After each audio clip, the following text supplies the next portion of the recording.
ప్రత్యక్షత లేకుండా బుధవారం కూటానికి రావడం అసాధ్యం. హల్లెలూయా, నిజమేనా? కాబట్టి ఇప్పుడు ఆయన తన సంఘాన్ని ఎట్లా కడుతున్నాడు? ఆయన ప్రత్యక్షత పైన కడుతున్నాడు ఆయన. దయచేసి చదవండి ఆ వాక్యాన్ని, చదవండి. యేసు ధన్యుడవు, పరలోకమందున్న నా తండ్రి ఈ సంగతి నీకు బయలుపరచునే కానీ. ఇప్పుడు ఈ రాత్రి ఆయన ఇక్కడ కూర్చున్న ప్రతి ఒక్కొక్కరితో చెప్పగలడా? హల్లెలూయా. కుమారుడా నీవు ధన్యుడవు, కుమారుడా నీవు ధన్యుడవు, కుమార్తె నీవు ధన్యురాలవు, నీవు ధన్యురాలవు అని ఆయన ప్రతి ఒక్కొక్కరితో చెప్పగలడు ఆయన. ఎందుకనగా పరిశుద్ధ సంఘం అనేది లేదు, కానీ దేవుడే పరిశుద్ధుడై ఉన్నాడు. కాబట్టి నీకు ఆయన యొక్క పరిశుద్ధత ఆపాదించబడి ఉన్నది. పరిశుద్ధ సంఘం అనేది లేదండి, పరిశుద్ధ దేవుడు ఉన్నాడు. ఆ దేవుడు ఎక్కడైతే ఉంటాడో అది పరిశుద్ధపరచబడుతుంది. కాబట్టి ఇప్పుడు మనం ఏ విధంగా మారాం? మన ప్రియుని బట్టి మనము పరిశుద్ధ సంఘంగా మార్చబడి ఉన్నాం. పరిశుద్ధత మనంతట మనకు రాదు, కానీ ఆ యేసుక్రీస్తు యొక్క పరిశుద్ధత మనకు ఆపాదించబడి ఉన్నది. ప్రైజ్ ది లార్డ్, హల్లెలూయా. కాబట్టి పరిశుద్ధాత్మ నీలోనికి రావాలి. అందుకొరకే ఆయన యొక్క పరిశుద్ధత నీకు ఆపాదించబడాలంటే ఆ పరిశుద్ధాత్ముడు మనలోనికి రావాలి. కాబట్టి అదే తిరిగి జన్మించుటయే నిన్ను పరిశుద్ధునిగా మార్చేది. తిరిగి జన్మించిన అనుభవమే నిన్ను పరిశుద్ధురాలుగా మార్చేది. అందుకొరకే ప్రవక్త అన్నాడు, నువ్వు తప్పకుండా తిరిగి జన్మించాలన్నాడు ఆయన. అదే నిన్ను పరిశుద్ధురాలుగా మార్చేది, పరిశుద్ధునిగా మార్చేది. Praise the lord, hallelujah. చూడండి, ఇక్కడ కూర్చున్న ప్రతి ఒక్కొక్కరిని ఆయన ధన్యుడవు, ధన్యురాలవు అని చెప్పగలడు ఆయన. ఎందుకనగా మనకు నేరుగా ప్రత్యక్షత దేవుని యొద్ద నుండి మాత్రమే వస్తున్నది. హల్లెలూయా. కాబట్టి చూడండి, అక్కడ మరి బైబిల్ చదివేవారు చాలా మంది ఉన్నారు, కానీ ఆ శరీరంలో ఉన్న ఆ యేసుక్రీస్తు ఎవరో వారు చూడలేకపోయారు. నిజమేనా? ఈరోజు ఈ బైబిల్ ప్రవీణ్ కుమార్ చేతిలో ఉన్నది, ఈ బైబిల్ పిడి సుందరరావు చేతిలో ఉన్నది, ఈ బైబిల్ స్టీఫెన్ పాల్ చేతిలో ఉన్నది, ఈ బైబిల్ సతీష్ కుమార్ చేతిలో ఉన్నది. కానీ ఆయన ఎవరో ఇంకనూ వారికి బయలుపడలేదు ఆయన. హల్లెలూయా. ఇంకా దైవత్వం ఈరోజు ఉండే ఈ పెద్ద పాస్టర్లకు బయలుపరచబడలేదు. కానీ సహోదరుడా, నువ్వు ఏ ప్రయత్నం చేయలేదు, సహోదరి నువ్వు ఎలాంటి ప్రయత్నం చేయలేదు. హల్లెలూయా. ఈ వాక్యాన్ని నేను నేర్చుకుందామనే ప్రయత్నం కూడా నువ్వు చేయలేదు, కానీ దేవుడే తన వాక్యంలో నుండి నేను బయలుపరుచుకున్నాడు ఆయన. హల్లెలూయా. చూడండి, ఆ రోజు ఈ రోజు ఒకే విధంగా ఉన్నది. ఆ రోజు బైబిల్ చదివేవారు ఉన్నారు, ఆ కాలంలో చదువురాని పేతురికి ఆయన బయలుపాటిచ్చాడు ఆయన. ఈ రోజు 120 సార్లు, 200 సార్లు, 300 సార్లు బైబిల్ చదివిన వారు ఉన్నారు, కానీ నువ్వు చదవని నీకు ఆయన బయలుపాటునిచ్చాడు ఆయన. హల్లెలూయా. దేవుని నామానికి స్తుతి కలుగును గాక. ఈరోజు ఇదే బైబిల్ చదివి ముక్కుకు తగిలించుకున్నారు. ఎవరు? పుల్పిట్ తీసుకొని ప్రసంగాలు చేసే సేవకురాండ్రు. హల్లెలూయా. అదే బైబిల్ చదివి వారు ఇంకా చెవులకు తగిలించుకొని ఉన్నారు. అదే బైబిల్ చదివి ఇంకా వారు మేకప్ వేసుకుంటున్నారు, లిప్స్టిక్లు పెడుతున్నారు. హల్లెలూయా. కానీ అదే బైబిల్ చదువుతున్న సహోదరి, నీవు మాత్రం నగలు ధరించకూడదనే వాక్యాన్ని నువ్వు బయలుపాటగలిగి ఉన్నావు. అంటే ఆ వాక్యము రూపంలోకి రావాలంటే, అది ఒక శరీరం ధరించాలంటే అది పరలోకం నుంచి, హల్లెలూయా, నీకు అది ప్రత్యక్షత రావాలి. ఆయన దేవుంది లేదు సార్, ఆయనకు జాబు కాబట్టి, లేకపోతే ఆయనకు బాగా చదువుకున్నాడు కాబట్టి బయలుపాటు. అట్లనే వాడిని ఏమనాలి మనం? అజ్ఞాని, లేకపోతే బుద్ధి లేనుడు అని చెప్పాలి. చదువుకున్న వాడికి బయలుపాటు రాదు. హల్లెలూయా. చదువుకొనని వానికి బయలుపాటు ఆగదు. నిజమేనా? చదువుకున్నవాడికి రాదు, చదువుకునే వాడికి బయలుపాటు రావడం ఆగదు. హల్లెలూయా. దేవుని నామానికి స్తుతి మహిమ కలుగును గాక. కాబట్టి ఇక్కడ పేతురు యొక్క ప్రయత్నం ఏలేదు, కానీ అందులో ఆయన కేవలం ప్రత్యక్షతనిస్తున్నాడు ఆయన. దేవుని నామానికి స్తుతి కలుగును గాక. కాబట్టి మనం చాలా మంది ఏమనుకుంటారంటే, నేను చర్చికి పోకపోయినా పర్వాలేదు, నా చేతిలో బైబిల్ ఉన్నది, నా చేతిలో వర్తమాన పుస్తకం ఉన్నది, అవి ఉన్నంత మాత్రాన నీకు బయలుపాటు రాదు. హల్లెలూయా. ఒకవేళ నీకు నిజంగా బయలుపాటు ఉంటే బయలుపాటు నిన్ను ఏం చేస్తుంది? వారం వారం చర్చికి నడిపిస్తుంది. బయలుపాటు ఏం చేస్తుంది? ప్రతి బుధవారం. హల్లెలూయా. సరే చూడండి, ప్రాముఖ్యమైన కార్యం ఏదనగా సోదరి సోదరులారా, అయితే దేవుని దగ్గర నుంచి మనం ప్రత్యక్షతను పొందుకున్నాం కాబట్టి మనం ఎల్లప్పుడూ ఆయనకు రుణపడి ఉండాలి. దేవునికి మనం ఎల్లప్పుడూ కృతజ్ఞతలు చెల్లించాలి.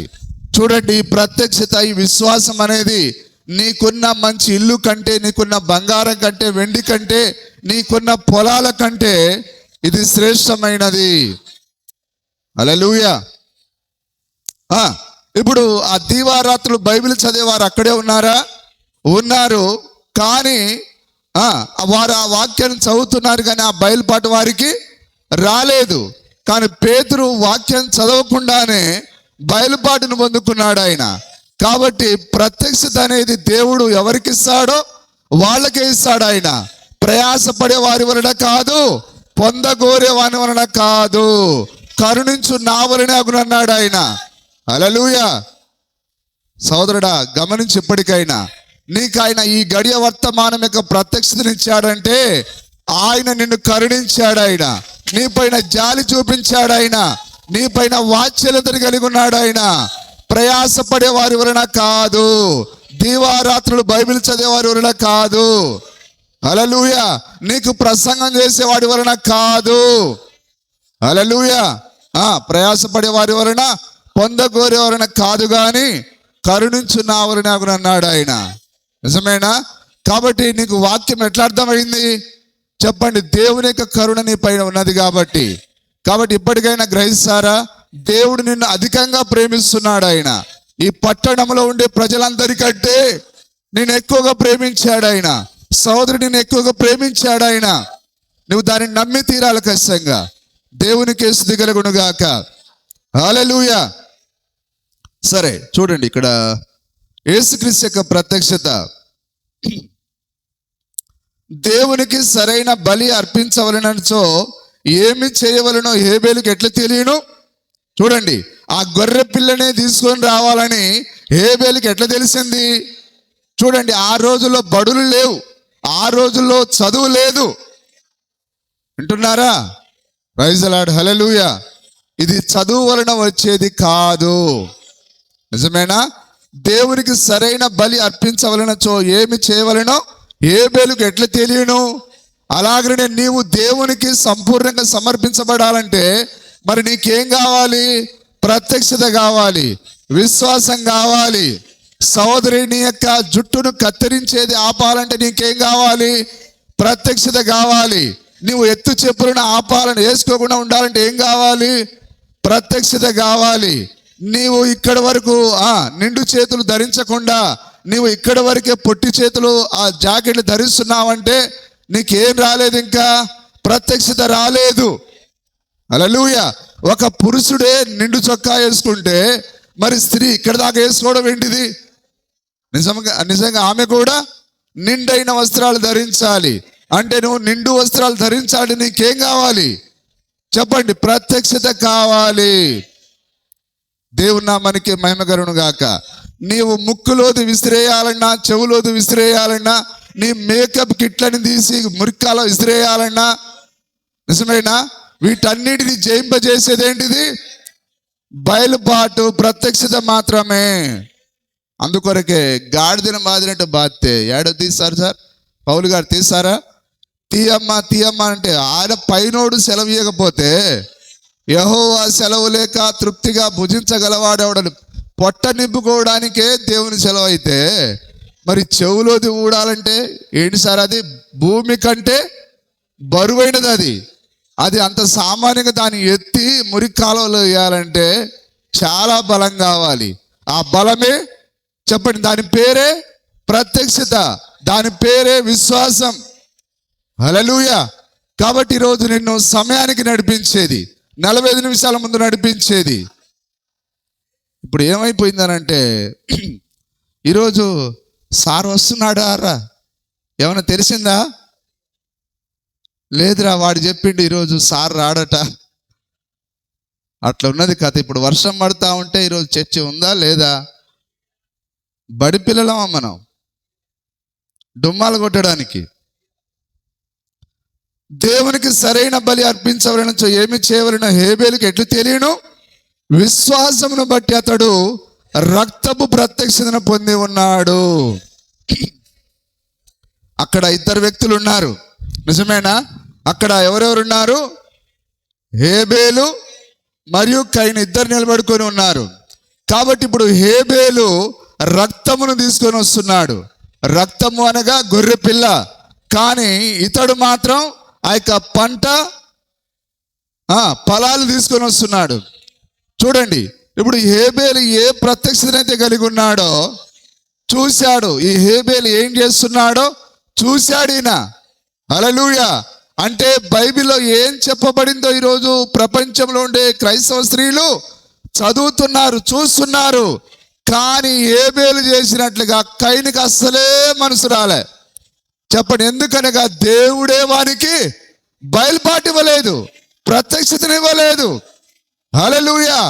ఈరోజు మనము ఆ యొక్క దండోరా వేస్తూ ఉన్నాం, యేసుక్రీస్తు నామములో బాప్తిసం పొందండి ఓహో అని చెప్పిన మేము తండ్రి కుమార నామములోనే, మేము అసలు తగ్గేదేలే.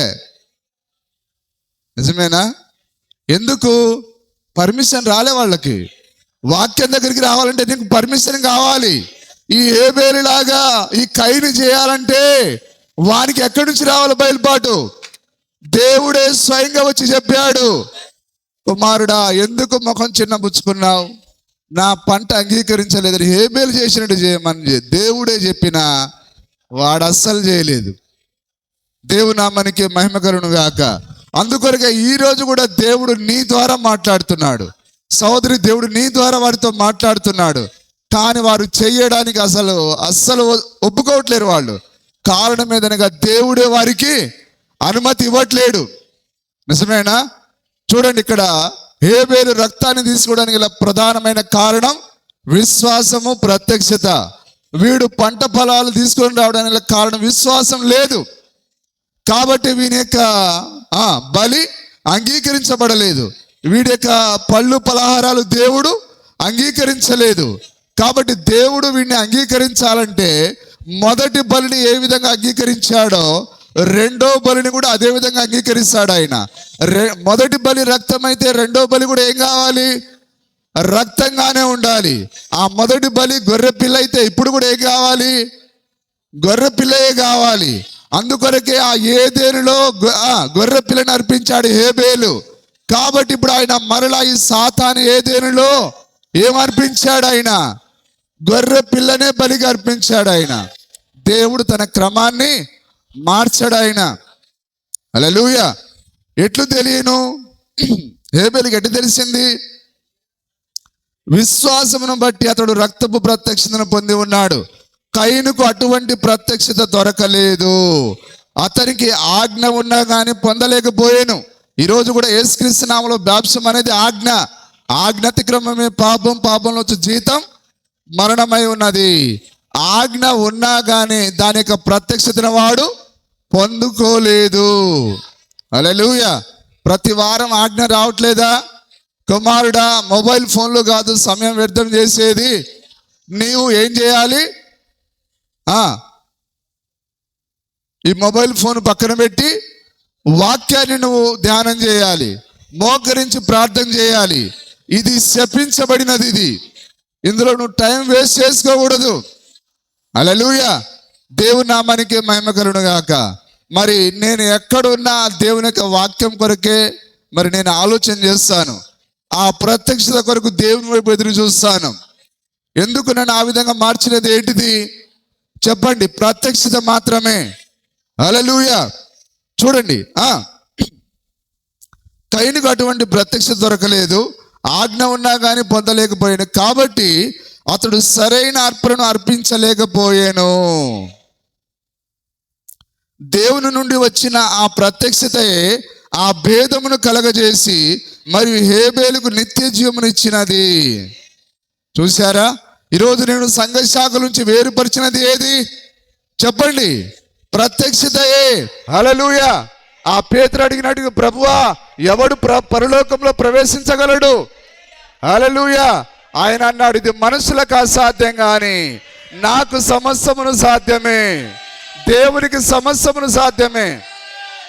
హల్లెలూయా. కాబట్టి మన ఆహారాన్ని నీళ్ళ మీద వేద్దాం, దాని సమయంలో అది పైకి తేలుతుంది.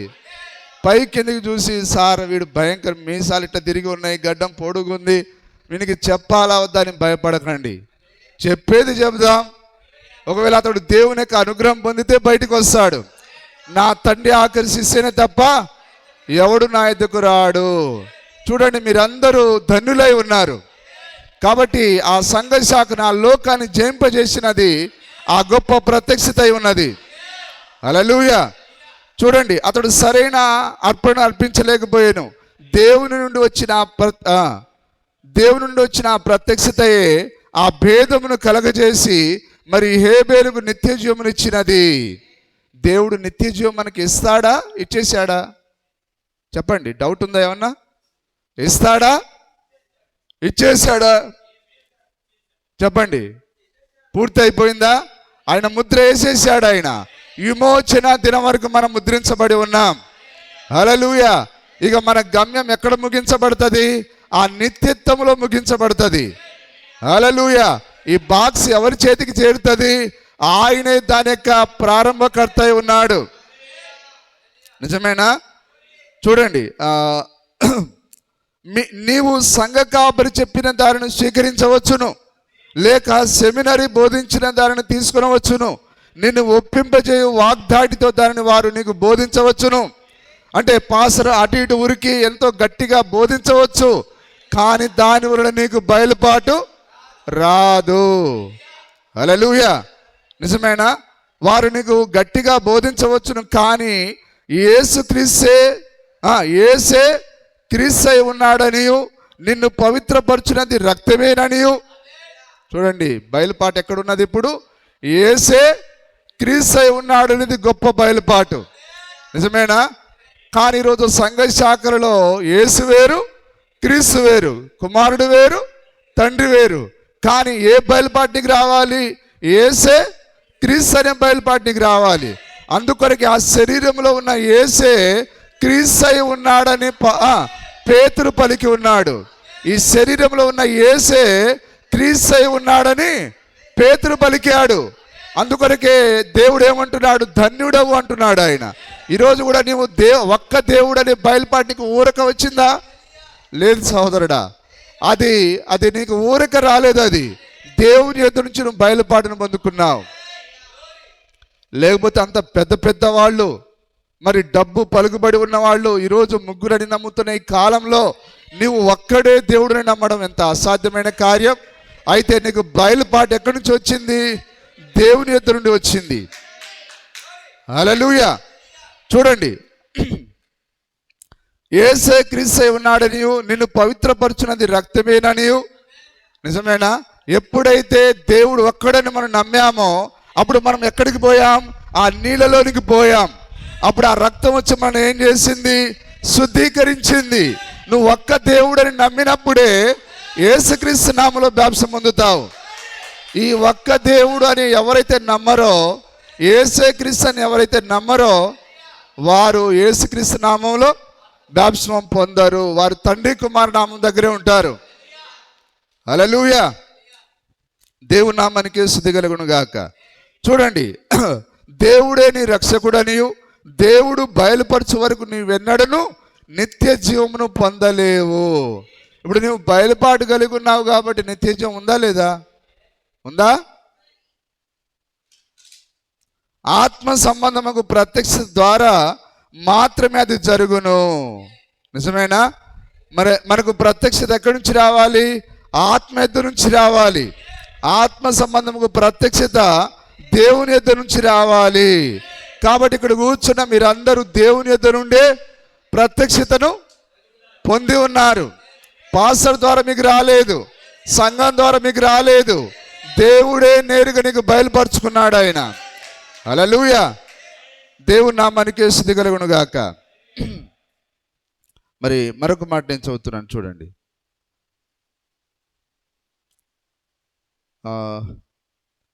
యేసుక్రీస్తు యొక్క ప్రత్యక్షత నేను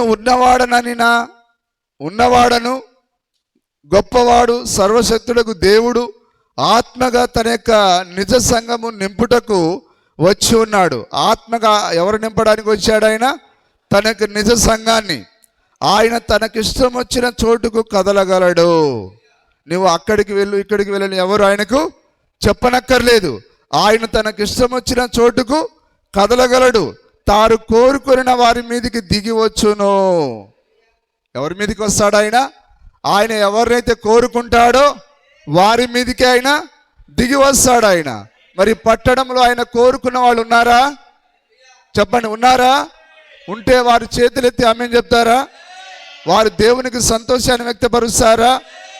ఆయన కోరుకున్న వారి మీదకి దిగి వచ్చును. హల్లెలూయా. ఆయన కైరును కోరుకోలేదు కానీ ఆయన హేబేలును కోరుకున్నాడు. ఆయన హేబేలును కోరుకొని హేబేలు మీదకి దిగి వచ్చాడు. ఆయన హేబేలు యొక్క అంతరంగంలో దిగి వచ్చాడు ఆయన. కానీ ఆయన కైరును కోరుకోలేదు. ఆయన కైరును పక్కన పెట్టేశాడు. ఆయన ఈ పట్టణంలో కూడా చాలా మంది ఉన్నారా? కానీ ఆయన వారిని కోరుకోలేదు కానీ సోదరుడు ఆయన నన్ను కోరుకున్నాడు ఆయన. హల్లెలూయా. దిగివచ్చును. మనము మన మధ్య ఎవరిని పరిశుద్ధులుగా చేయజాలం. నిజమేనా? నేను మరొకరి మీలో ఎవరిని కూడా పరిశుద్ధులుగా మార్చజాలను. అయితే ప్రభు యొక్క నిజ సమాజం అంతయు పరిశుద్ధమైనదే. ఏ సమాజం? నిజ సమాజం. నిజం అంటే సత్యం, సత్యం అంటే వాక్యం, వాక్యంతో కట్టబడినదే నిజమైన సమాజం. దేవుని యొక్క అయితే ప్రభు యొక్క నిజ సమాజం అంతయు పరిశుద్ధమైనదే. ఎందుకనగా పరిశుద్ధాత్మిక సన్నిధి అచ్చట ఉన్నది. నేను నా తండ్రి ఎక్కడైతే వాక్యం ఉంటుందో అక్కడ ఎవరుంటారు? పరిశుద్ధాత్ముడు ఉంటాడు. హల్లెలూయా. ఎందుకనగా వాక్యం ఉన్న దగ్గర ఏ సన్నిధి ఉంటుంది? పరిశుద్ధాత్మిక సన్నిధి ఉంటుంది. హల్లెలూయా. పరిశుద్ధాత్మిక సన్నిధి అచ్చట ఉన్నది. ఆయన ఏ పరిశుద్ధాత్మే ఉన్నాడు. ఏ దేవుడైతే వాక్యంగా ఉన్నాడో ఆయనే పరిశుద్ధాత్మగా ఉన్నాడు. సమాజం దానికది పవిత్రంగా లేదు. కానీ ఎప్పుడైతే ఆమె వాక్యాన్ని చేర్చుకుంటున్నదో, ఎప్పుడైతే ఆమె పరిశుద్ధాత్మను చేర్చుకుంటున్నదో, వాక్యం ఆమెను పరిశుద్ధపరుస్తున్నది. వాక్యం అనే ఉదక స్నానము చేత ఆమె పరిశుద్ధురాలుగా మార్చబడుతున్నది. హల్లెలూయా. పవిత్రంగా లేదు కానీ ఆయన పరిశుద్ధుడై ఉన్నాడు. ఎందుకు? ఆయన వాక్యంగా నీలోనికి వచ్చాడు కాబట్టి, పరిశుద్ధాత్మగా నీలోనికి వచ్చాడు కాబట్టి ఇప్పుడు సర్వ సమాజం అంతా పరిశుద్ధురాలుగా మార్చబడుతున్నది. డౌట్ వస్తుంది. ఈరోజు పాస్టర్ చెప్పాడు కదా, నీ ముఖం నీ అద్దంలో చూసుకోవాలి ఒకసారి, నువ్వు పరిశుద్ధుడువా? ఎక్కడ్రా? ఏ విషయంలో పరిశుద్ధుడివి? దయ్యం చెప్తుంది. దయ్యమా? నా బలహీనతలను బట్టి నేను పరిశుద్ధుడని కాదు కానీ నేను ఆయన వాక్యాన్ని చేర్చుకోవడాన్ని బట్టి. హల్లెలూయా. చూడండి, అప్పుడు ప్రత్యక్షత ఇది, ఇప్పుడు ప్రత్యక్షత ఇది. యేసుక్రీస్తు దేవుడు, యేసుక్రీస్తు కుమారుడు కాడాయన, కానీ ఆయన దేవుడు. ఆయన పాత నిబంధనలోని యెహోవాయే, కొత్త నిబంధనలోని యేసు. నిజమేనా? కానీ వారు ఎంత ప్రయత్నం చేసినా, సార్ మీరు చెప్పారు కాబట్టి గట్టిగా ప్రయత్నం చేస్తాం సార్ ఒక్కడే దేవుడని, కానీ చివరికి సార్ మా వల్ల కావట్లేదండి, ఆయన మాట్లాడితే తండ్రి తండ్రి అంటున్నాడు కాబట్టి మేము ఒప్పుకోలేమండి, కనీసం ముగ్గురైనా ఉండాలి మాకు. నిజమేనా? హల్లెలూయా. పాత నిబంధనలోని యెహోవాయే, కొత్త నిబంధనలోని యేసు. మీరెంత గట్టిగా ప్రయత్నించినా కానీ ముగ్గురు దేవుళ్ళు ఉన్నారని రుజువు చేయలేరు. వధువుకు ముగ్గురు దేవుళ్ళు ఉన్నారని ఏ దయ్యమైనా చెప్పగలదా? వధువు దాన్ని అసలు నమ్మదు. పేతురు అలాగ నమ్మలేదు. ప్రభు, ఆ శరీరంలో ఉన్న నీవే ఆ పాత నిబంధనలోని దేవుడవు, పాత నిబంధనలోని క్రీస్తువు. ఈరోజు పేతురుకు ఒక ప్రత్యక్షత, ఈ వధువుకు ఒక ప్రత్యక్షత ఆయన ఇస్తాడా? ఆ రోజు పేతురుకి ఏ ప్రత్యక్షత ఇచ్చాడో అదే వధువుకి ఇస్తాడు ఆయన. అందుకొరకు ఈ వధువు ఏమని నమ్ముతుంది? ముగ్గురని నమ్మదు కానీ ఆమె ఒక్కడని నమ్ముతుంది. ఆమెకు ప్రియుడు ఒక్కడే, ఆయన రానే ఉన్నాడు. ఆయన హల్లెలూయా. గొర్రె పిల్ల భార్య తన్ను తాను సిద్ధపరచుకొనుచున్నది తన ప్రియుని కొరకు. నిజమేనా? ఈమెకు ముగ్గురు ప్రియులు లేరండి, ఒక్కతే ప్రియురాలు, ఒక్కడే ప్రియుడు. పరలోక పెళ్లి కుమారుడు, భూలోక పెళ్లి కుమార్తె ఉన్నదా? హల్లెలూయా. ఒకప్పుడు వారు ఒకే చోట ఉన్నారు, కానీ తన ప్రియురాలైనా పోగొట్టుకున్నాడు ఆయన. ఆదాము ద్వారా పోగొట్టుకున్నాడు ఆయన. హల్లెలూయా. కాబట్టి మరలా తన ప్రియురాలు కొరకు ఆయన ఇప్పుడు ఆయన శ్రమ పడుతూ ఉన్నాడు. ఆయన మధ్యవర్తిత్వం వహిస్తూ ఉన్నాడు. ఆయన యాజకత్వం చేస్తూ ఉన్నాడు. చూడండి, ఆయన ఒక్కడే ఉన్నాడు. సత్యమును మిమ్మల్ని గ్రహింపజేయనది పరిశుద్ధాత్మిక ప్రత్యక్షతయే. సంతోషంగా లేదా? లేదు సార్, నేను బైబిల్ ఈ పాస్టర్ తెలియక ముందు నేను ఆ రోజు చదివేతోడిని, అందుకే దేవుడు ఒక్కడే నాకు తెలిసింది. అయితే మరి ప్రవక్త అబద్ధమవుతాడు. నిజమేనా? నువ్వు ముందు ఎంత చదివానే దానిపైన కాదు, ఇప్పుడు దేవుడే నీకు పరిశుద్ధాత్మిక ప్రత్యక్షత ఇచ్చాడు. హల్లెలూయా. దేవుడు ఒక్కడే అని నువ్వు నమ్మాలంటే నీకు ఎవరి దగ్గర నుంచి బయలుపాటు రావాలి? పరిశుద్ధాత్మ దగ్గర నుంచి. పరిశుద్ధాత్మిక ప్రత్యక్షతయే. పాత నిబంధనలోని యెహోవాయే, కొత్త నిబంధనలోని యేసు అని చూచుటకు ప్రత్యక్షత కావాలను. నా మాట అబద్ధమైతే నన్ను నమ్మకండి, కానీ వర్తమానం సత్యము. వర్తమానం దీన్ని నొక్కి చెప్తున్నది. హల్లెలూయా. ఆ పాత నిబంధనలోని యెహోవాయే, కొత్త నిబంధనలోని యేసుక్రీస్తు. నిజమేనా? సాతాను సంఘంలోనికి ప్రాకి వచ్చి జనులను సత్యం చూడనీయకుండా గుడ్డివానిగా చేసి ఉన్నది. ఇప్పుడు దయ్యము ప్రజలను ఎక్కడికి రానియట్లేడు? వాక్యం దగ్గరికి రానియట్లేడు. నిజమేనా? అయ్యా మాకు ఒక్కసారి సమయం ఇస్తారా, వాక్యం గురించి మాట్లాడతామనంటే, నేను వారం వారం చర్చికి వెళ్తున్నాను కదా, మరి మీరేం మాట్లాడతారు బ్రదర్? కొన్ని విషయాలు మాట్లాడదాం వాక్యం నుంచి. మాకేం అక్కర్లేదు అని అంటే దయ్యం ఏం చేస్తున్నది? నిన్ను వాక్యం దగ్గరికి రానియకుండా నిన్ను గుడ్డివానికి చేసింది. అంటే నువ్వు ఏమనుకుంటున్నావు అంటే, సంఘానికి పోతే చాలు, ఇక నేను దేవుని నమ్మినట్టే, దేవుడు నాకు తెలిసినట్టే, దేవుడు నాలో ఉన్నట్టే, నాకు పరలోకం దొరికినట్టే అనుకుంటున్నావు. కానీ సోదరుడు, అంతా ఈజీగా దొరికే కార్యం కాదు అది. నీకు వాక్యమును గురించిన బయలుపాటు రావాలి. హల్లెలూయా. గుడ్డివారణగా చేసి ఉన్నది. ఆ విషయంలో వారు గుడ్డివారైనప్పుడు రోము సంఘం ప్రభువైన యేసుక్రీస్తు నామములో బాప్తిసమిచ్చుటను ఆపినది. ఎప్పుడైతే ప్రజలు వాక్యాన్ని చూడడంలో తప్పిపోయారో అప్పుడు దయ్యం వచ్చి ఏం చేసింది? అరే, మీరు వాక్యం చదవనప్పుడు మీకు బైబిల్ ఎందుకు రాతి? ఇప్పుడు చూడు నా సిద్ధాంతం, పితా పుత్ర పవిత్ర నామమున ఆమేన్ అని చెప్పండి, మరియమాతకు జేజేలు చెప్పండి. వారందరూ మేకల్లాగా తలలూపడం ప్రారంభించారు. ఎప్పుడైతే ప్రజలు వాక్యాన్ని ఇష్టపడలేదో వాడు బైబిల్ని లాక్కొని వాడు తన సిద్ధాంతాలను ఇచ్చాడు. హల్లెలూయా. అలాగనే ఈరోజు కూడా అంతే. వాక్యాన్ని ఎవరైతే ఇష్టపడట్లేరో వారు సంఘ శాఖలకు వారు బానిసలుగా మారిపోయారు. ఆ తర్వాత మరి యేసును మేలుకొల్పుట 22వ పేర, అది వాక్యం, అది దేవుని యొక్క ప్రణాళిక. ఇది వరకే ఆయన ఏమై ఉన్నాడో ఇప్పుడేమై ఉన్నాడో.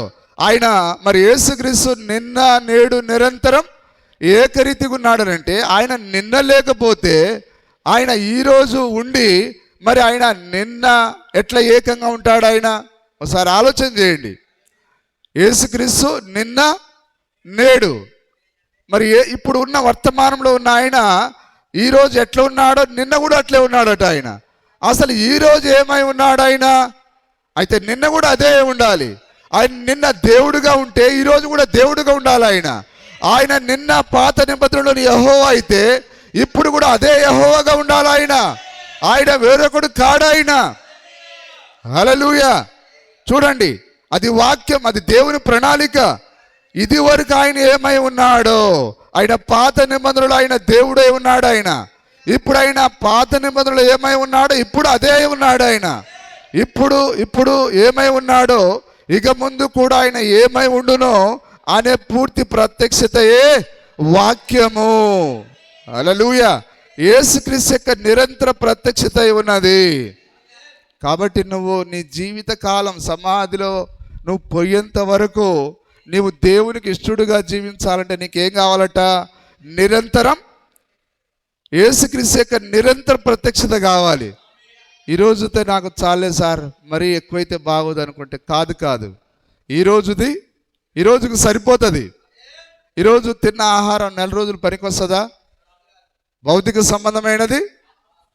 హల్లెలూయా. కాబట్టి ఈరోజు నువ్వు దేవునికి ఇష్టడుగా జీవించడానికి ఆయన ఈరోజు ప్రత్యక్షనిస్తాడు. రేపు నువ్వు జీవించడానికి రేపు ప్రత్యక్షనిస్తాడు ఆయన. హల్లెలూయా. మరి బిడ్డలకు పెళ్లి చేసేంత వరకు నువ్వు ఎట్లాంటి వాడో తెలియదు, కానీ పెళ్లి చేసేటప్పుడు మా యాదవే కావాలంటే అప్పుడు నీకు అంతకుముందు ఏ బయలుపాటు ఉన్నదో ఇప్పుడు తేలిపోతుంది. కాబట్టి ప్రవక్త ఏమంటున్నాడు? నిరంతర ప్రత్యక్షత నీకు కావాలి. సమాధిలో పాతి పెట్టేంత పడే వరకు నువ్వు చివరి క్షణంలో రుజువు చేయబడతావు.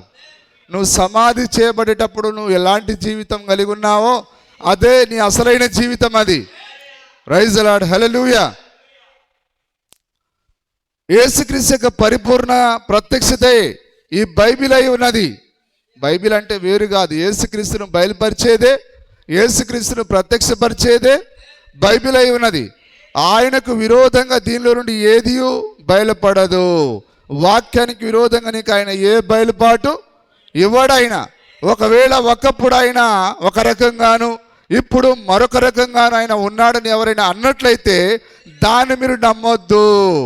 ఆయన నిన్న ఒకలాగా ఉన్నాడు, ఈరోజు ఒకలాగా ఉన్నాడని ఎవరైనా చెప్పారనుకోండి, మనం ఎవరు దాన్ని నమ్మకూడదు.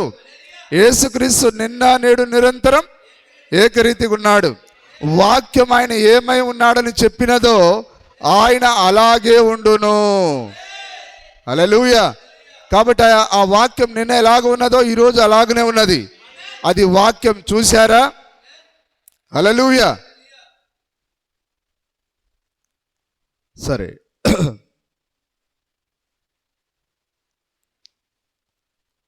తర్వాత యేసుక్రీస్తు యొక్క ప్రత్యక్షత 15వ పేర. ఈ గ్రంథము యేసు యొక్క వాస్తవ ప్రత్యక్షత ఉన్నది. ఏ గ్రంథము? ప్రకటన గ్రంథం. యేసుక్రీస్తు యొక్క వాస్తవ ప్రత్యక్షత ఉన్నది. ఆయన స్వయంగా సంఘములో ప్రత్యక్షితమై తన భవిష్యత్ కార్యం గురించి తెలియజేయుచున్నాడు. మనకు పరిశుద్ధాత్మయే ప్రత్యక్షతను అనుగ్రహింపవలెను. ఎవరివ్వాలి ప్రత్యక్షతను? పరిశుద్ధాత్మయే. లేని యెడల మనం దానిని పొందజాలము. కాబట్టి నువ్వు యేసుక్రీస్తు నామాన్ని గ్రహించావంటే నీకు ఎవరిచ్చారు ప్రత్యక్షత? పరిశుద్ధాత్మయే. హల్లెలూయా. ఆ ప్రకారంగా నువ్వు ప్రభురాత్రి భోజనాన్ని ఇంకా నువ్వు ప్రతి కార్యం చేస్తూ ఉన్నావు దేవుని కొరకు. వాటన్నిటిలో నుంచి నీకు ఎవరు ప్రత్యక్షతనిచ్చేది? పరిశుద్ధాత్మయే. హల్లెలూయా. లేని యెడల మనం దానిని పొందజాలం. లేని యెడల మనం దేవుని కొరకు ఆ ప్రత్యక్షను మనం పొందజాలం.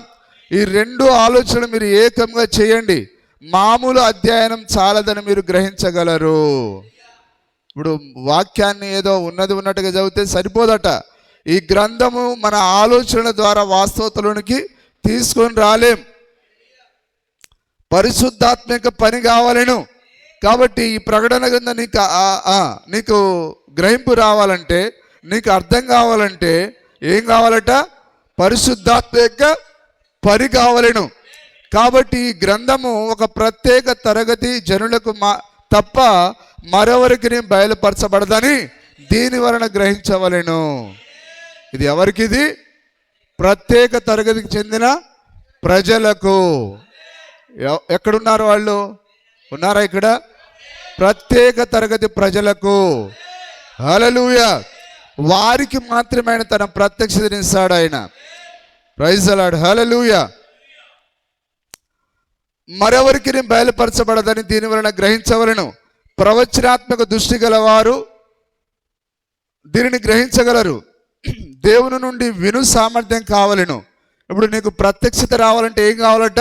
వినే సామర్థ్యం కావాలి. అందుకొరకే ఓపిక కావాలి. కాలు గాలిన పిల్లిలా, కళ్ళు దాగిన కోతిలాగా ఎప్పుడెప్పుడా బయటకు పోదాం, అటు తిరుగుదాం, ఇటు తిరుగుదాం, అంటే అసలు నీకు వినే సామర్థ్యం దేవుడే నీకు ఇవ్వాలి. నువ్వు కుదుటగా కూర్చోలేకపోతున్నావంటే నీ లోపట దేవుడే ఆ ఆత్మను పెట్టలేదని నువ్వు తప్పకుండా గ్రహించాలి. హల్లెలూయా. విను సామర్థ్యం కావాలను. దైవ సంబంధముగా ఉపదేశం అవసరం. వచనంతో వచనం పోల్చి చూచు విద్యార్థి వలె ఉండరాదు. అది మంచిదే, కానీ ఒక మర్మంను తెలుసుకోవడం వలన ఉన్న ఎడల పరిశుద్ధాత్మిక బోధ కావాలను. లేని ఎడల ఎన్నడూ దానిని విశదంగా గ్రహించజాలరు. హల్లెలూయా. మనము దేవుని నుండి వినవలసిన అవసరత ఉన్నది. ఎక్కడ వినాలి మనం? దేవుని నుండి, అనగా పరిశుద్ధాత్మ దగ్గర నుంచి మనకు బయలుపాటు రావాలి. పరిశుద్ధాత్ముడే మనతో మాట్లాడాలి. మనలను మనం ఖాళీ చేసుకునవలెను. నువ్వు ఏవేవో చెత్త కార్యాలతో నువ్వు వస్తే దేవుడు నీతో ఎలాగ మాట్లాడతాడు ఆయన? నీ లోపల ఆయన వాక్యాన్ని ఎలా నింపుతాడు ఆయన? అందుకొరకే మనల్ని మనము ఖాళీ చేసుకోనవలెను. ఆత్మిక ఆధీనంలోనికి రావాలను. ఎవరి ఆధీనంలోనికి రావాలి? ఆత్మ చెప్పుచున్న మాట చెవిగలవాడు వినుగాక. కాబట్టి ఆత్మిక ఆధీనంలోనికి రావాలను. అప్పుడు విని తెలుసుకునవలెను. కాబట్టి మనం పరిశుద్ధాత్మ ద్వారా మనం తెలుసుకుంటాం. చూడండి, దేవుని యొక్క ప్రత్యక్షత అపవాది మీద నీకు అధికారం ఇచ్చును. ప్రత్యక్షత ఏం చేస్తుంది? అపవాది మీద నీకు అధికారం ఇచ్చును. ఒకవేళ దేవుడు నీకు బయలుపాటు ఇవ్వకపోతే దయ్యాన్ని గెలిచేదానివా? దయ్యం అంటే ఏంటిది? ఇది దయ్యం, ఇది దయ్యం. కత్తెర పట్టుకొని జుట్టు కత్తిరించడం దయ్యం, లిప్స్టిక్ పెట్టడం దయ్యం. అంటే ఇప్పుడు నువ్వు జయించావంటే కారణం ఏంటిది? ప్రత్యక్షత ద్వారా. దేవుని యొక్క ప్రత్యక్షత అపవాది మీద నీకు అధికారం ఇచ్చును. కాబట్టి దేవుని యొక్క ప్రత్యక్షత నిన్ను ఏం చేసింది? ముగ్గురు దేవుళ్ళ నుంచి ఒకే దేవుడిని నమ్మే విధంగా. ఇప్పుడు నువ్వు దయ్యం పైన అధికారాన్ని సాధించావు, ఆధిపత్యాన్ని సాధించావు, నువ్వు జయించి ఉన్నావు. ఎక్కడ సార్ నేను కత్తి పట్టలేదు, నాకేం అర్థం కావట్లేదు సార్. ఏదో వారం ఊరికే మా ఆయన వస్తున్నాడు కాబట్టి గాలి కొట్టుకొని వస్తున్నా అన్నావంటే ఒకరోజు కొట్టుకొని పోతావు. అయితే సహోదరి, ప్రతి దాంట్లో నీకు ప్రత్యక్షత ఉన్నది. నువ్వు ఏ కార్యాన్ని చేస్తున్నా అందులో నీకు దేవుడే ప్రత్యక్షత ఇస్తున్నాడు. దేవుని యొక్క ప్రత్యక్షత అపవాది మీద నీకు అధికారం ఇచ్చును. ఆ ప్రకారంగానే దానికి కలుపువారు, దాని నుండి తీసివేయవారు శాపగ్రస్తులగుదురని చెప్పబడెను. అది నిజంగా జరుగును. దీనికి ఒకటి కలపొద్దు, ఒకటి తీసివేయకూడదు. ఈరోజు ఒకటి కలుపుతున్నారు, ఒకటి తీసేస్తున్నారు. సోదరుడా, ఆ యొక్క 20,000 మంది ఉన్న ఆ యొక్క మ్యాథ్యూస్ గారి కంటే ఒకవేళ 50,000 మంది ఉండొచ్చు శాలేం రాజు గారికి. ఆ శాలేం రాజుకు పరలోకం లేదు, కానీ సోదరుడా నీకు పరలోకం ఉన్నది. హల్లెలూయా. చూడండి, ఎందుకనగా దేవుడు తన వాక్యం యొక్క బయలుపాటు నీకు ఇచ్చాడు. ఆయన దేవుని నామానికి స్తుతి కలుగును గాక. ఆ ప్రకారంగానే దాన్ని కలుపువారు, దానిని తీసివేయవారు శాపగ్రస్తులగుదురని చెప్పబడెను. అది నిజంగా జరుగును. దేవుని యొక్క పరిపూర్ణ ప్రత్యక్షత నుండి కూర్పులు మార్పులు చేయవారు శత్రువును జయించగలరా? చెప్పండి, జయిస్తారా? హల్లెలూయా. ఒకటి కలిపేవారు, ఒకటి తీసేసేవారు. చూడండి, ఆ ఫ్యాన్ బంద్ చేయండి. వారు ఒకటి కలిపేవారు, ఒకటి తీసేసేవారు శత్రువును జయించలేరు. కాబట్టి ఇప్పుడైనా నమ్ముతారా? ఇప్పుడు ఒకటి కలుపుతున్న తీసేస్తున్న వీళ్ళు శత్రువు చేతిలో ఉన్నారని మనం గ్రహించాలి. అది చాలా సామాన్యంగా అర్థమగు సంగతి. వాక్య ప్రత్యక్షత కంటే జయించు శక్తి మరి ఏది లేదు. వాక్య ప్రత్యక్షత కంటే జయించు శక్తి మరి ఏది లేదు. అందుకే సోదరుడా, దేవుడు నీతో కలిసి నీకు ఆయన జయమునిస్తున్నాడు ఆయన. హల్లెలూయా. కాబట్టి ఇప్పుడు యేసుక్రీస్తు నీ ద్వారా యుద్ధం చేస్తున్నాడు ఆయన. నిజమేనా? హల్లెలూయా. ఇప్పుడు యుద్ధం జరుగుతూ ఉన్నది. ఎవరెవరికి? మిఖాయేలుకు అతని దూతలకును మరియు దయ్యం యొక్క దూతలకును లూసిఫర్తోను యుద్ధం జరుగుతూ ఉన్నది. ఎవరు? మన మికాయేలు, ప్రభు అయిన యేసుక్రీస్తే మన యొక్క మికాయేలై ఉన్నాడు. ప్రైజ్ ది లార్డ్, హల్లెలూయా. ఆ 12వ అధ్యాయంలో చెప్పబడిన మికాయేలు యుద్ధం చేసే మికాయేలు కాదు, సైన్యములకు అధిపతి అయిన మికాయేలు. హల్లెలూయా. ఆయనతో ఉన్నవారు నమ్మకమైన వారు, వారు నమ్మదగిన వారు, ఏర్పరచబడిన వారు. అందుకొరకే వారు ఆ దయ్యమును వారు జయిస్తారు. ప్రైజ్ ది లార్డ్, హల్లెలూయా. మరి అందుకొరకే వధువు పైకి వెళ్ళినప్పుడు వాడు కిందికి వస్తాడు. ఇక్కడ 1000 సంవత్సరాలు బంధించబడతాడు. 12వ అధ్యాయం అదే చెప్పబడుతూ ఉన్నది. వాడు త్రోసివేయబడెను అని. మన పైన చాడులు చెప్పేవాడు త్రోసివేయబడ్డాడు. వధువు పైకి పోయినప్పుడు వానికి ఏం పని అక్కడ? హల్లెలూయా. చూడండి, వాక్య ప్రత్యక్షత కంటే జయించు శక్తి మరేది లేదు. చూడండి 3వ వచనంలో ఈ గ్రంథం పట్ల శ్రద్ధ కలిగి ఉన్న వారికి, ఏ గ్రంథము? ప్రకటన గ్రంథం పైన శ్రద్ధ కలిగిన వారికి ఒక ఆశీర్వచనం వచ్చునని చెప్పబడెను. మరి అందరికి శ్రద్ధ ఉన్నదా? ఈ ప్రకటన గ్రంథం పైన ప్రత్యేకంగా శ్రద్ధ కలిగిన వారికి ఒక ఆశీర్వచనం వచ్చునని చెప్పబడెను. దేవుని నామానికి మహిమ కలుగును గాక. యోహానులోనున్న దేవుని యొక్క ఆత్మ యేసుక్రీస్తు యొక్క ఎనలేని దైవత్వమును ఆ విధంగా క్రమ పద్ధతిలో వ్యక్తపరిచెను. దైవత్వమును ఒకే దేవునిగా బయలుపరిచెను. ఈనాడు పెద్ద తప్పు జరుగుతున్నది. ఒక్క దేవునికి బదులుగా 3 దేవుళ్ళను వారు చూపించున్నారు. ఈ ప్రత్యక్షత యేసు ద్వారా యోహానుకు ఇవ్వబడినది. ఆ తప్పును ఆయన సరిదిద్దెను. అక్కడ 3 దేవుళ్ళు కారు గాని ఒకే దేవుడు 3 కార్యంలో ఉన్నాడు. ఒకే దేవునికి తండ్రి, కుమారుడు, పరిశుద్ధాత్మ అను 3 బిరుదులు ఉన్నాయి. ఈ గొప్ప ప్రత్యక్షతను ఆది సంఘం కలిగి ఉండినది. హల్లెలూయా. నిజమేనా? ఇప్పుడు ఆది సంఘము ఒకే దేవుని నమ్మి ఉన్నది. ఆయన బిరుదులేంటిదో ఆది సంఘానికి తెలుసు. ఈ చివరి దినమున అది తప్పగా పునరుద్ధరించబడును. మరలా ఏంటి? దైవత్వం యొక్క ప్రత్యక్షత, దేవుడు ఒక్కడైన ప్రత్యక్షత. మరలా దేవుడు ప్రవక్త ద్వారా ఆయన దాన్ని పునరుద్ధరించాడు. ఆయన హల్లెలూయా. తప్పక పునరుద్ధరించబడును. నీటి బాప్టిజం యొక్క సరైన విధానంతో పాటుగా ఇది కూడా చక్కదిద్దబడును.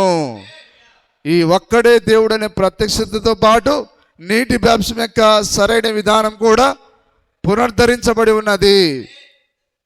దేవుని నామానికి మహిమ కలుగును గాక. సరే, పుత్ర స్వీకారము 3వ భాగం 80 పేర. దీనిని మానవుని యొద్ద నుండి పొందలేదని పౌలు చెప్పుచున్నాడు.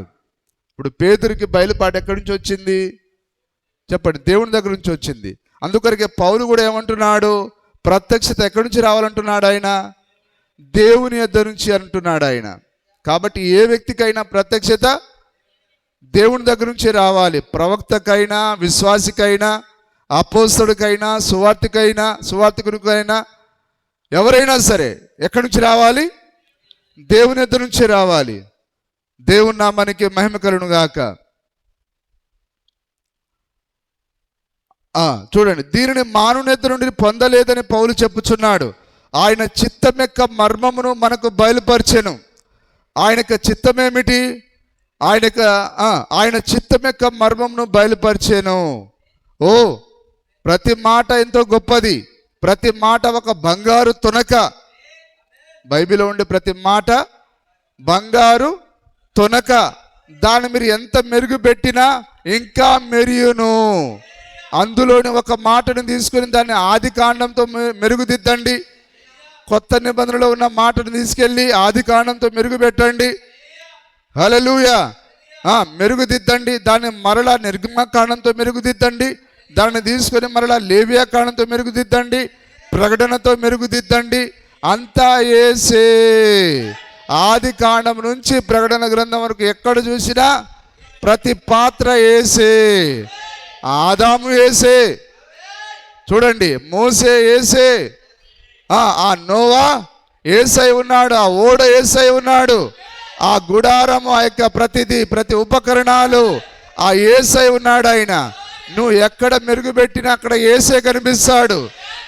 కానీ సార్ మేము ఎంత గట్టిగా ప్రయత్నం చేసినా మరి ఆయన ఆకాశం వైపు చూసి తండ్రి లేకపోతే తండ్రి నా ప్రాణమును నీకు అప్పగించుచున్నానని ఎందుకన్నాడు ఆయన?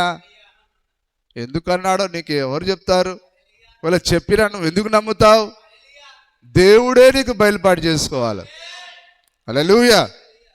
తండ్రి అంటే తండ్రి ఉన్నాడని నమ్మే దాంట్లో బయలుపాటు ఏమున్నది? కుమారుడు అంటే కుమారుడు నమ్మడానికి దాంట్లో బయలుపాటు ఏమున్నది? పరిశుద్ధాత్మ అంటే పరిశుద్ధాత్మగా నమ్మడానికి దాంట్లో బయలుపాటు ఏమున్నది? కానీ బయలుపాటు ఎక్కడున్నది? ఏ దేవుడైతే తండ్రిగా ఉన్నాడో, ఏ దేవుడైతే కుమారుడుగా ఉన్నాడో, ఏ దేవుడైతే పరిశుద్ధాత్మగా ఉన్నాడో ఆయనే ప్రభువైన యేసుక్రీస్తు అని నమ్మడానికి నీకు బయలుపాటు కావాలి, నమ్మడానికి ప్రత్యక్షత కావాలి. హల్లెలూయా. ప్రకటనతో మెరుగుదిద్దండి అంతా యేసే. ఆమేన్. నువ్వెంత మెరుగుపెట్టినా నీకు యేసే కనబడును. ఎవరు కనిపిస్తారు? పాత నిబంధనలో యేసే, కొత్త నిబంధనలో యేసే. ప్రకటనలో ఆయన ఇట్లు చెప్పాను, భూత భవిష్యత్ వర్తమాన కాలంలో ఉన్నవాడును నేనే. భూతకాలంలో ఉన్నది నేనే, భవిష్యత్ కాలంలో ఉన్నది ఉండబోయేది నేనే, వర్తమానంలో ఉన్నది నేనే. దావీదుకు వేరు మరియు చిగురు నేనే. దావీదుకు బాపు నేనే, బేటా నేనే అన్నాడు ఆయన. దావీదుకు తండ్రిగా ఉన్నది నేనే, ఆయనకు కుమారుడిగా వచ్చేది నేనే. హల్లెలూయా. ఈ మాట కూడా వారికి అర్థం కాదండి. దావీదుకు వేరును చిగురునే అన్నాడు ఆయన. మరియు అక్షరం, మొదటి అక్షరం ఆల్ఫా ఒమేగా. నిజమేనా? వేకువ నక్షత్రం నేనే, ఆల్ఫా ఒమేగాను నేనే. అనగా ఆల్ఫా అనగా గ్రీక్ అక్షరం, వర్ణమాలలో మొదటి అక్షరం. వర్ణమాలలో చివరి అక్షరం ఏదంటే ఒమేగా. Alpha omega. ఆ నుంచి అక్ష వరకు నేనే, ఏ నుంచి జెడ్ వరకు నేనే. ఆది కాండం ఏ అయితే ప్రకటన గ్రంథం జెడ్ అయి ఉన్నది. ఒకవేళ గ్రీకు వర్ణమాల ప్రకారం ఆది కాండము ఆల్ఫా అయితే ఒమేగా ఏంటిది? ప్రకటన గ్రంథం. హల్లెలూయా. ఆల్ఫా ఒమేగాను నేనే అనగా గ్రీకు అక్షరమాలలో ముందున్న అక్షరం, చివరి అక్షరం, సర్వము నేనే. నేనే అంటున్నాడు ఆయన. నేను సర్వంలో సర్వము. అది నిజం. మృతుడనైతిని గాని ఇదిగో యుగయుగములు జీవించి ఉన్నాను. మరణమెక్కయు పాతాళ లోకమెక్కయు తాళపు చెవులు నా యొద్ద ఉన్నవి. ఓ మై ఓ ఆ ప్రతి బంగారు తునకను మీరు తీసుకొని మెరుగుదిద్దండి, అందులో యేసే ప్రకాశించును. కానీ ఎవరికి ఇది? కేవలము ఏర్పరచబడిన వారికి, కేవలం బయటికి పిలువబడిన వారికి. దేవుని నామానికి మహిమ కలుగును గాక. యేసు దేవుని మర్మే ఉన్న క్రీస్తు బయలుపరచబడిన 177. యేసు ఏమిటి బయలుపరిచాను? దేవుడినే చూపించాను. ఆయన దేవుడు, ఆయన దేవుడే ఉండవలను. ఏ మానవుడు చనిపోలేడు. చూడండి, మానవుని కొరకు మనకు మానవుడు చనిపోతే ఏమైనా ఉపయోగమా? అయితే ఇప్పుడు ఎవరు చనిపోవాల్సి వచ్చింది? ఆ యొక్క యోహాను చూచినప్పుడు ఏ ప్రవక్త విమోచించడానికి ఉపయోగపడడు. ఎందుకనగా ప్రతి ఒక్కొక్కరి ఉనికి పాపంతోనే ప్రారంభించబడింది. కానీ ఆయన కలవరు వైపు చూచినప్పుడు ఒక ఆయన పాపం లేకుండా ఒక ఆయన కనిపిస్తున్నాడు. ఓ గొర్రె పిల్ల, నువ్వు యోగ్యుడవు. హల్లెలూయా. చూడండి, మానవుడు చనిపోలేడు, ఏ ప్రవక్త చనిపోలేడు. ఆయన దేవుడు, ఆయన ప్రవక్తల దేవుడు. ఆయనే ప్రవక్తలై ఉన్నాడు. ప్రతి ప్రవక్త ఎవరు? యేసుక్రీస్తే. యెహెజ్కేలు ఎవరు? యేసుక్రీస్తే. ఏలియా ఎవరు? యేసుక్రీస్తే. ప్రతి ప్రవక్త ఆయనే ఉన్నాడు. నిజమేనా? వారందరూ యేసుక్రీస్తును ముందుగా జీవించి చూపించారు వాళ్ళు. ఆయనే ప్రవక్తలై ఉన్నాడు, ఆయనే రాజులై ఉన్నాడు, ఆయనే చరిత్ర అయి ఉన్నాడు. రానున్నవాడు ఆయనే, ఉండినవాడు, ఉన్నవాడు, ఈ దినమున ఉండువాడు ఆయనే. నిన్న నేడు నిరంతరం ఏకరీతిగా ఉన్నాడు. ఆ ఉద్దేశం కొరకే ఆయన బయలుపరచబడెను. ఆ ఉద్దేశం ద్వారానే ఆయన ఒక్క సంఘమును సంపాదించెను. ఆ ఉద్దేశం కొరకు ఆయన ఒక సంఘాన్ని సంపాదించాడు. ఆయన దేవుని యొక్క సంపూర్ణతగా ఉండిన ఆయన చివరి దినములలో దేవుని యొక్క ప్రతి వాగ్దానము నెరవేర్చును. సంఘములో ఆయన ప్రథమ స్థానమును పొందును. సంఘములో ప్రథమ స్థానం ఎవరిది? పోపుల వారిది కాదు, కార్డినల్ది కాదు, డీకన్ది కాదు, కానీ ప్రథమ స్థానము యేసుక్రీస్తుదే. హల్లెలూయా. ఆయనే ప్రాధాన్యతను పొందవలసి ఉన్నాడు. సంఘములో ఆయనది ప్రథమ స్థానం. సంఘములో వాక్యానికే ప్రథమ స్థానం. హల్లెలూయా. ఏ సిద్ధాంతాల ఆచారాలకు ప్రథమ స్థానం లేదు. ఇక్కడ వాక్యానికి మాత్రమే ప్రథమ స్థానం. ఎంతమంది ఆమేన్ చెప్తారు? ఆ గొప్ప మనిషి అయిన పౌలుకు కలిగిన బహు విశేష ప్రత్యక్షత ఏదనగా, పౌలు అందరికంటే ఎక్కువ బయలుపాటును కలిగి ఉన్నాడు. ఆయన నిజమేనా? మరి కొత్త నిబంధనలోని యేసే పాత నిబంధనలోని యెహోవా ఉన్నాడు. ఆ దమస్కు మార్గంలో ఏం కనుగొన్నాడు ఆయన? ఈ కొత్త నిబంధనలోని యేసే పాత నిబంధనలోని యెహోవా అనే ఆ జవాబును పొందుకున్నాడు ఆయన. హల్లెలూయా. అప్పుడు ఆయన గంభీరంగా ఉండే మనిషి ఎముకలన్నీ ఇట్లా అయిపోయినాయి. అంత ముందైతే ఇట్లా రొమ్ము ఇడ్చుకొని నడిచేవాడు ఆయన. కానీ ఎప్పుడైతే బయలుపాటు వచ్చిందో చాలా ఆయన నన్ను ఎవరైనా చూస్తారా అని మెల్లగా పోతున్నాడు. ప్రత్యక్షత ఏం చేస్తుంది? నాకు తప్ప అసలు ఏ పాస్టర్కి తెలియదురా అట్లా చెప్పేది ప్రత్యక్షత కాదండి. హల్లెలూయా. వాడికేం తెలుసు, వీడికేం తెలుసు. కానీ పౌలు గారు ఇప్పుడు ఎట్లా మారిపోయాడు? ఆయన రొమ్ము విడుచుకొని సౌలులాగా ఉండే వ్యక్తి ఇప్పుడు ఆయన దీనుడిగా మారిపోయాడు ఆయన. హల్లెలూయా. ఇప్పుడు ఇందులో నా గొప్పతనం ఏముంది? ఆయనే నాకు బయలుపరిచాడు. నిజమేనా? ఇందులో మన గొప్పతనం ఏమైనా ఉందా? సోదరుడా, నీకు వర్తమానం రాకపోతే నీకు ఏ బయలుపాటు వచ్చేది? కాబట్టి నువ్వు రొమ్మిర్చుకొని చెప్పాల్సిన అవసరం లేదు. ఇదిగో ఈ వర్తమానం బట్టే నా యొక్క ఆధిక్యత అని చెప్పాలి. చూడండి, ఆ గొప్ప మనిషి అయిన పౌలునకు కలిగిన బహు విశేష ప్రత్యక్షత ఏదనగా, కొత్త నిబంధనలోని యేసే పాత నిబంధనలోని యెహోవా ఉన్నాడు. మరి అయ్యగారులందరూ దేవుని సేవకుడు పెద్ద అయ్యగారని చెప్తున్నారు. మరి పౌలు గారికి ఉన్న బయలుపాటు ఈ అయ్యగారులకు ఎందుకు లేదు చెప్పండి? అంటే వారు నిజంగా దేవుని యొక్క సేవకులు కాదు. దేవుని సేవకుడు మొట్టమొదటిగా దేవుని దగ్గర నుంచి ప్రత్యక్షత పొందుకొని రావాలి. ఈ యేసే ఆ క్రీస్తుని పొందుకొని రావాలి. దేవుడు ఒక్కడేని పొందుకొని రావాలి. ఇప్పుడు మీరు పోయి సతీష్ కుమార్ని అడగండి, అదెందుకు నువ్వు నా చర్చికి రమ్మని అంటాడు ఆయన. ఆ వాక్యం సంగతి పక్కన పెట్టి నా చర్చికి వచ్చి కానుకేసే చాలు నాయన, నువ్వు దీవించబడతావు. అన్ని దీవెనలే, నీ పంట సమృద్ధిగా పండుతుంది, కానీ నీ పంట అగ్నిలో కాలుతుందని చెప్పడు వాడు. నిజమేనా? హల్లెలూయా. హెచ్చరిక ఉండదు, ఎప్పుడు దువ్వడమే. కొబ్బరి నూనె, దీవెనలు, దీవెనలు, దీవెనలు, దీవెనలు, కానీ ఎక్కడ హెచ్చరిక ఉండదు. అతడు ప్రత్యక్షత వలన బయలుపరచబడిన దానిని అతడు దేవుని దగ్గర నుంచి ప్రత్యక్షతను పొందుకొని దానిని హెబ్రీలకు రాశాడు ఆయన, దాన్ని రోమీలకు రాశాడు ఆయన, ఎఫెసీలకు రాశాడు ఆయన. నిజమైన పత్రికల రూపంలో దాన్ని రాసి వారందరికీ పంపాడు ఆయన. నేను ఎంత గొప్పవాడినో తెలుసా, మీరందరూ షటప్ అని అనలేదు ఆయన. దేవుడే నాకు బయలుపరిచాడు అని అన్నాడే కానీ ఇదంతా నా జ్ఞానం, నా తెలివి అని ఆయన ఎక్కడ గర్వంగా మాట్లాడలేదు ఆయన. దేవుని నామానికి మహిమ కలుగును గాక. చూడండి, తెర తొలగించబడిన దేవుడు 149 మార్గమందు పౌలు ఆయనను కలుసుకున్నప్పుడు, ఏ మార్గంలో?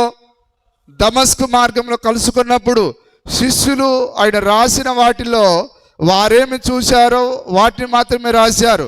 కానీ పౌలు ప్రత్యక్షతను కలిగిన వాడుగా ఉండెను. ఐగుప్తులోనికి వెళ్ళి ఆ అరేబియా ఎడారిలోనికి వెళ్ళి 3 సంవత్సరంలో అధ్యయనం చేశాను. దేన్ని? ఆ పాత నిబంధనలు అధ్యయనం చేశాడు ఆయన. పాత నిబంధనలోని దేవుడు కొత్త నిబంధనలోని యేసే. ఇప్పుడు చివరికి ఆయనకి ఏ రిజల్ట్ వచ్చింది? ఆ పాత నిబంధనలు చదివినప్పుడు పాత నిబంధనలోని దేవుడు, కొత్త నిబంధనలోని యేసు. ఇప్పుడు ఆయన ధైర్యంగా వస్తున్నాడు. ఆయన ఇప్పుడు వచ్చి ఏం బోధిస్తున్నాడు? ఈ యేసే ఆ క్రీస్తు అని ప్రకటించాడు. ఆయన ఈ కొత్త నిబంధనలో ఉన్న యేసే పాత నిబంధనలో ఉన్న క్రీస్తు అని ప్రకటించాడు. ఆయన రెండో దేవుడిని పౌలు గారు ప్రకటించలేదు, ఉన్న ఏకైక దేవుడిని ప్రకటించాడు. ఆయన యేసుక్రీస్తు కూడా రెండో దేవుడిని బయలుపరచడానికి రాలేదు. ఆయన తనలో ఉన్న తండ్రిని బయలుపరచడానికి వచ్చాడు. ఆయన హల్లెలూయా. యేసే అని చెప్పాను, అది ప్రత్యక్షత. మీకేమంటది? ఇందులో ఏముంది సార్ మర్మం? కానీ నేను చెప్పట్లేను సహోదరుడా, అది ప్రత్యక్షత. హల్లెలూయా. ఆ పాత నిబంధనలోని క్రీస్తే కొత్త నిబంధనలోని యేసు అని. హల్లెలూయా. నిజమేనా? అది ప్రత్యక్షత. ఆ పరలోక దర్శనమునకు అవిధేయుడను కాను, అది సత్యము, నిజం. దేవుని నామానికి స్తుతి మహిమ కలుగును గాక. చూడండి, మరొక మాట నేను చదువుతున్నాను. సర్వశక్తిమంతుడగు దేవుడు మన ఎదుట ప్రత్యక్షమైన 16వ పేర. పాత నిబంధన యెహోవాయే, కొత్త నిబంధనలోని యేసు అని మనం కనుగొందుము. రూపమును మార్చుటను భావమిచ్చు ఎన్మార్ఫీ అని పదమును డాక్టర్ స్కోఫీల్డ్ ఇచ్చట వాడెను. ఆ గ్రీకు పదమునకు అర్థం చూశారా? దేవుడు తన రూపాన్ని మార్చుట. ఆ గ్రీకు పదమునకు అర్థం ఎన్మార్ఫీ. ఎన్మార్ఫీ అనే దానికి అర్థం తన రూపమును మార్చుట. అదృశ్యుడు దృశ్యుడాయను.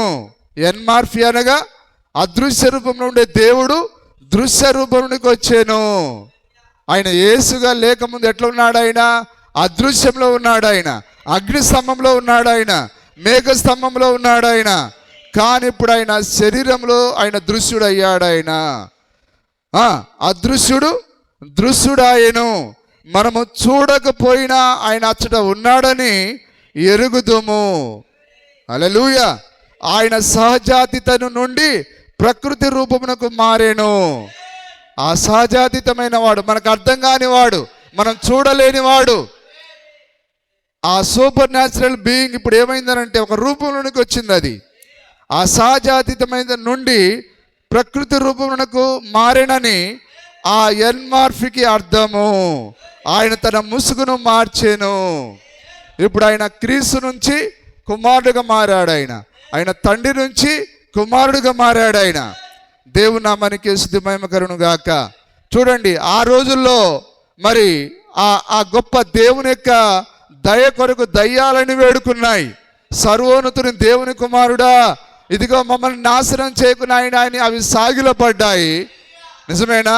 దయ్యాలని ఆయన దయ కొరకు ప్రాధేయపడ్డాయి, వేడుకున్నాయి. కానీ ఆ రోజు ఉండే శాస్త్రులు, పరిసయ్యులు ఏ దేవుని గురించి అయితే చదువుతున్నారో ఆ దేవుడే వారి ముందు కనబడ్డాడు. ఆయన పట్టుకుని వారు ఏమన్నారు? బయలుజేబు అని అన్నారు. బయలుజేబు వలన దయ్యాలను ఎల్లగొడుతున్నారన్నారు. కానీ ఆ దయ్యాలు మాత్రం ఆయన యొక్క దయ కొరకు వేడుకున్నాయి. చూడండి, మనిషికి దయ్యానికి ఉన్న తేడా. మనిషి ఏమో వారి యొక్క దేవుణ్ణి దయ్యమని పేరు పెట్టింది. దయ్యాలేమో ఆయనని దేవుడా, సర్వోన్నతుని దేవుని కుమారుడా, మా పట్ల కరుణ చూపమని అన్నాయి. మరి దయ్యాల కంటే మనిషి మరెంతగానో ఆయన పాదాల మీద పడి ప్రభువా నా పట్ల కృప చూపమని వేడుకోవాలి. ఈరోజు కూడా అంతేనా? విలియం బ్రెనామ్ ద్వారా దేవుడు తన్ను తాను బయలుపరుచుకున్నాడు. ఆయన ఆ రోజు యేసుక్రీస్తునే వారు దయ్యమని అంటే, ఆ రోజు యేసుక్రీస్తు అన్నాడు, ఇంటి యజమానికే వారు చెడ్డ పేరు పెడితే ఇంటి వారికి మరీ నిశ్చయముగా వారు చెడ్డ పేరుతో పిలుస్తారన్నాడు. అందుకొరకే ఈరోజు విలియం బ్రెనామ్ అబద్ధ బోధకుడుగా పిలువబడుతున్నాడు. ఆ రోజు ఆయన శరీరధారిగా ఉన్నప్పుడు మన తండ్రి ఆయనకు సొంత ప్రజల మధ్యలో ఆయన ఒక దయ్యపు బోధకుడుగా పిలువబడ్డాడు. అందుకే ఈరోజు ప్రపంచ క్రైస్తవుల చేత విలియం బ్రెనామ్ ఈరోజు అబద్ధ బోధకుడుగా పిలువబడుతున్నాడు. ఇంటి యజమానుడికి బయలుదేరని పేరు పెడితే ఇంటి వారికి మరి నిశ్చయముగా వారు చెడ్డ పేరు పెడతారని అన్నాడు ఆయన. దేవుని నామానికి స్తుతి మహిమ కలుగును గాక. చూడండి, ఒక మాట నేను చదివి ముగిస్తాను. ఒక మాట చదువుదాం మనం. హల్లెలూయా.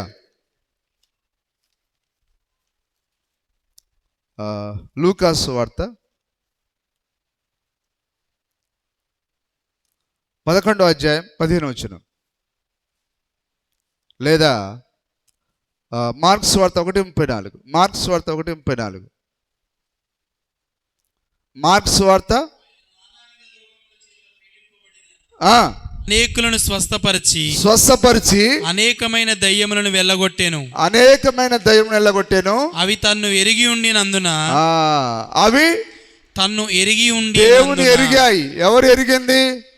ఆ రోజు ఉండే ఆ యొక్క యాజకులు ఎరగలేదు, శాస్త్రులు ఎరగలేదు, సద్దుకైలు ఎరగలేదు, కానీ ఎవరు ఎరిగారు? దయ్యాలు ఎరిగాయి. ఆయనను తన్ను ఎరిగి ఉండినందున ఆయన దయ్యములను మాట్లాడనీయలేదు. పెందల కాడ లేచి, చూడండి ఆయనను ఏమని ఎరిగాయి? చూడండి, క్రీస్తు అని ఎరిగాయట దయ్యాలు. ఆయన దేవుడని ఎరిగాయట దయ్యాలు. హల్లెలూయా. ఇప్పుడు ఆ క్రీస్తు అని అవి ప్రజలందరికీ చెప్పడానికి ప్రయత్నం చేశాయి. అందుకొరకే దేవుడు తన్ను తాను బయలుపరచుకోవడం ఇష్టం లేక ఆయన వాటి నోరును మూసేశాడు ఆయన. హల్లెలూయా. సరే, లూకా 11:15 చూడండి. లూకా 11:15 త్వరగా చూస్తారు. అయితే వారిలో కొందరు వీడు దయ్యములకు అధిపతి అయిన బయల్జెబూలు వలన దయ్యములను వెళ్ళగొట్టుచున్నాడు అని చెప్పుకొనిరి. మరికొందరు ఆయనను శోధించుచు పరలోకము నుండి ఒక సూచక క్రియను చూపుమని ఆయన అడిగిరి. ఓకే, మార్క్స్ వార్త 3:11 చూడండి. 3:11 త్వరగా. అపవిత్రాత్మలు పట్టిన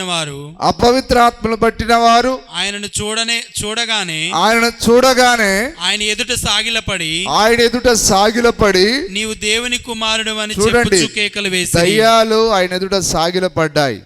కానీ ఆ రోజు ఉన్న డైలీ బైబిల్ చదివేవారు, ధర్మశాస్త్రాన్ని ప్రసంగం చేసేవారు ఆయన ముందు సాగిలపడలేకపోయారు. నిజమేనా? అపవిత్రాత్మలు పట్టిన వారు ఆయనను చూడగానే ఆయన ఎదుట సాగిలపడి నీవు దేవుని కుమారుడు అని చెప్పుచు కేకలు వేసిరి. దేవుని కుమారుడు అని చెప్పుచు కేకలు వేసాను. హల్లెలూయా. అంటే దేవుని కుమారుడు అంటే దయ్యాలు కూడా ఆయన దైవత్వాన్ని వరుసలో మాట్లాడుతున్నాయి. ఇప్పుడు ఆయన ఎవరని చెప్పింది? దయ్యం దేవుని కుమారుడు. దేవుని కుమారుడు అంటే దేవునికి ఒక కుమారుడు ఉన్నాడని కాదు దాని అర్థం. దేవుని కుమారుడు అంటేనే క్రీస్తు. హల్లెలూయా. క్రీస్తు అంటేనే దేవుడు. Praise the lord. హల్లెలూయా. చూడండి, ఇప్పుడు మార్క్స్ వార్త 3:11 ఏమన్నాయి? దేవుని కుమారుడు అని అన్నాయి దయ్యాలు. నిజమేనా? సరే, ఇంకో మాట చూడండి. 4:41 లూకాసు వార్త 4:41 వచ్చిన 4:41.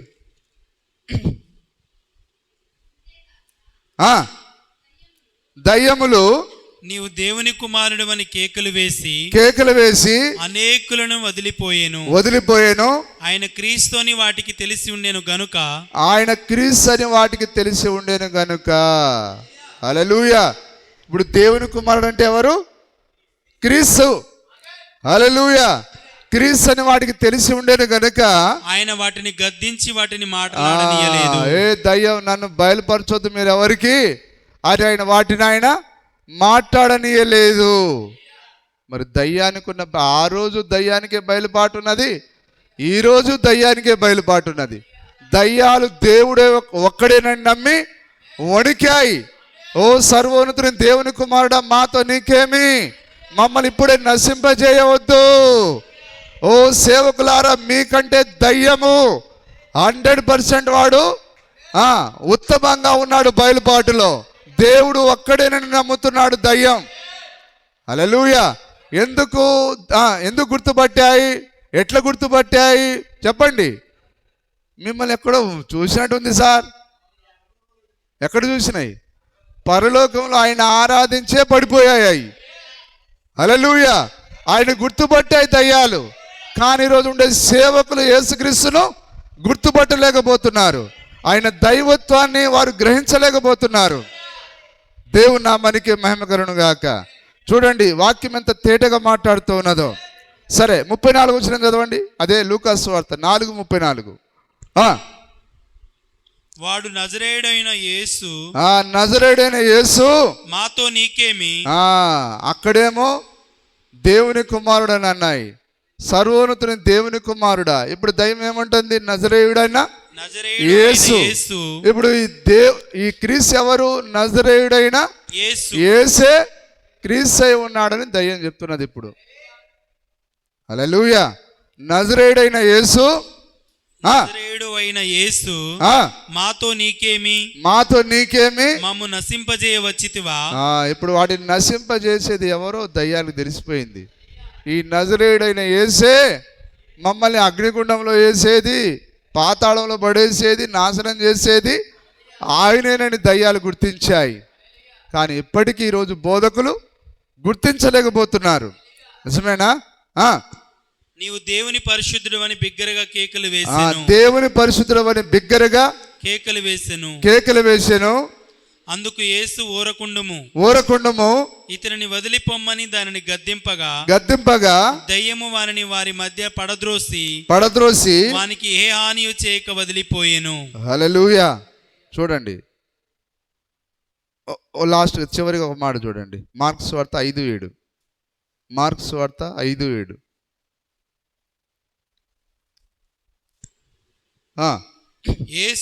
యేసు సర్వోన్నతుడైన దేవుని కుమారుడా.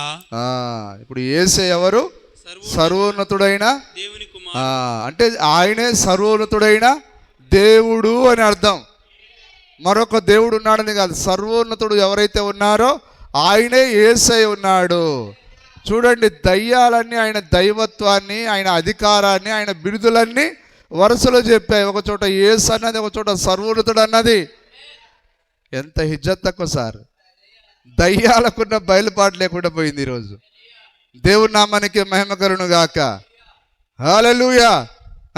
దయ్యాలు నిజంగా సత్యాన్ని మాట్లాడతాయి. ఇదిగో వీరు మీకు దేవుని యొక్క మార్గమును బోధించువారు, సర్వోన్నతుని దేవుని దాసులని ఆ యొక్క పూతోను దయ్యం బట్టి ఆ చిన్నది మాట్లాడి ఉన్నది. హల్లెలూయా. అయిపోయిందా? దేవుని కుమారుడా నాతో నీకేమి, నన్ను బాధపరచుకోమని దేవుని పేరిట నీకు ఆనబెట్టుచున్నానని బిగ్గరగా కేక వేసి. చూడండి ఇప్పుడు మీరు అందరూ నమ్ముతున్నారా? ఈ విధంగా మరి బైబిల్ అంతా రాయబడి ఉన్నది. కానీ రాయబడి ఉన్నా కానీ ఇప్పుడు వారు ఎందుకు దాన్ని పట్టుకోలేకపోతున్నారు? రాయబడిన వాక్యానికి ఇప్పుడు ఏం కావాలి నమ్మాలంటే? చెప్పండి. ప్రత్యక్షత కావాలి. సహోదరుడా, ఆ రాయబడిన వాక్యంలో నువ్వు ప్రత్యక్షత పొందావు, అందుకే నీవు ధన్యుడవు, అందుకే వధువు ధన్యురాలు. Praise the lord. హల్లెలూయా. ప్రత్యక్షత పొందిన మీరు ధన్యులై ఉన్నారు. దేవుడు మిమ్మల్ని అందరినీ దీవించును గాక. సమయంలో లేచి నిలబడి